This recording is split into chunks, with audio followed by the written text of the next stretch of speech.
જન શિક્ષણ સંસ્થાન ભરૂચ દ્વારા આંતરરાષ્ટ્રીય મહિલા દિનની ઉજવણી, વિવિધ ક્ષેત્રની મહિલાઓનું સન્માન કરાયું. ભારત સરકારના કૌશલ્ય વિકાસ મંત્રાલય હેઠળ કાર્યરત જન શિક્ષણ સંસ્થાન ભરૂચ દ્વારા આંતરરાષ્ટ્રીય મહિલા દિન નિમિત્તે વિશેષ મહિલા સમારોહનું આયોજન કરવામાં આવ્યું હતું. આ કાર્યક્રમમાં મહિલા સશક્તિકરણના વિષય પર ભરૂચના મામલતદાર એમ.ડી. મિસ્ત્રીએ પ્રાસંગિક વ્યાખ્યાન આપતા સ્ત્રી શક્તિના મહત્વ પર ભાર મૂક્યો હતો. કાર્યક્રમની શરૂઆત સ્વામિનારાયણ સ્કૂલની બહેનો દ્વારા પ્રાર્થનાથી કરવામાં આવી હતી. સંસ્થાના નિયામક ઝ્યુનલ સૈયદે સ્વાગત પ્રવચન આપતા જણાવ્યું હતું કે જન શિક્ષણ સંસ્થા છેલ્લા 3 દાયકાથી ભરૂચ જિલ્લામાં કૌશલ્ય વર્ધન અને સામાજિક ઉત્થાન માટે કાર્યરત છે. તેમણે આ સફરમાં સાથ આપનાર વિવિધ સંસ્થાઓ અને મહિલા અગ્રણીઓનો આભાર વ્યક્ત કર્યો હતો. મહિલાઓ માત્ર ઘરની ધણી નથી, પરંતુ સમાજ અને અર્થતંત્રના વિકાસનું સબળું પાસું છે. જ્યારે એક મહિલા કૌશલ્યબદ્ધ બને છે ત્યારે તે આખા પરિવારને આત્મનિર્ભર બનાવે છે. જન શિક્ષણ સંસ્થાન જેવી સંસ્થાઓ દ્વારા અપાતી તાલીમ મહિલાઓને આર્થિક રીતે સ્વતંત્ર બનાવી તેમનામાં આત્મવિશ્વાસનો સંચાર કરે છે, જે આજના સમયની મુખ્ય જરૂરિયાત છે. આ પ્રસંગે તાજેતરમાં તાલીમ પૂર્ણ કરનાર સફળ તાલીમાર્થી બહેનોને મહાનુભાવોના હસ્તે પ્રમાણપત્રો એનાયત કરવામાં આવ્યા હતા. ઉપરાંત સંસ્થામાં શ્રેષ્ઠ કામગીરી કરનાર 5 ટ્રેનર બહેનો હિનાબેન પટેલ, રૂપલબેન રાણા, ભૂમિબેન સોની, મનીષા દેવી વસાવા અને કૃષ્ણાબેન વસાવાને કૌશલ્ય આચાર્ય એવોર્ડ આપી સન્માનિત કરવામાં આવ્યા હતા. સંસ્થાના સત્તામંડળના મહિલા સભ્યો ઇન્દિરાબેન રાજ, પ્રીતિબેન દાણી વગેરેનું પણ શાલ ઉઢાડી સન્માન કરાયું હતું.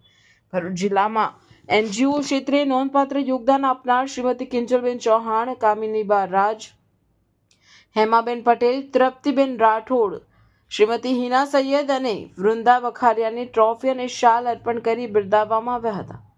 ભરૂચ ડિસ્ટ્રિક્ટ મેનેજમેન્ટ એસોસિએશનના સેક્રેટરી અને ડેક્કન ફાઇન કેમિકલ્સના વાઇસ પ્રેસિડેન્ટ પરાગભાઈ શાહે બહેનોને પ્રોત્સાહિત કરતા જણાવ્યું હતું કે વડાપ્રધાનના આત્મનિર્ભર ભારતના સ્વપ્નને સાકાર કરવા માટે મહિલાઓની ભાગીદારી અનિવાર્ય છે. તેમણે બહેનોને પોતાના કૌશલ્ય દ્વારા ઉદ્યોગ સાહસિકતાના ક્ષેત્રોમાં આગળ વધવા અપીલ કરી હતી.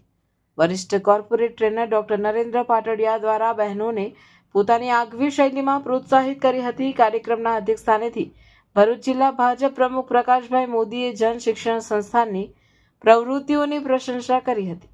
તેમણે જણાવ્યું હતું કે આવા કાર્યક્રમો દ્વારા મહિલાઓના છુપા કૌશલ્યને યોગ્ય મંચ મળે છે. તેમણે સન્માનિત તમામ મહિલાઓને અભિનંદન પાઠવી ભવિષ્યમાં વધુ ઉત્કૃષ્ટ કાર્યો કરવા પ્રેરણા આપી હતી. સમગ્ર કાર્યક્રમનું સંચાલન પરિમલસિંહ યાદવે કર્યું અને આભાર વિધિ લાઇવલીહુડ કોઓર્ડિનેટર કૃષ્ણાબેન કઠોલિયા દ્વારા કરવામાં આવી હતી. આયોજનને સફળ બનાવવા માટે જે.એસ. કાગઝી, એમ.એ. શેખ, હેતલબેન પટેલ, અબરાર મલિક અને ભૂમિ સોની સહિતની ટીમે ભારે જહેમત ઉઠાવી હતી. નારી સન્માનના અનેક કાર્યક્રમો અવારનવાર કરતા રહ્યા છે. આજે ભરૂચમાં પણ JSS એટલે કે જન શિક્ષણ સંસ્થાન એના માધ્યમથી આજે ભરૂચ શહેર અને જિલ્લાની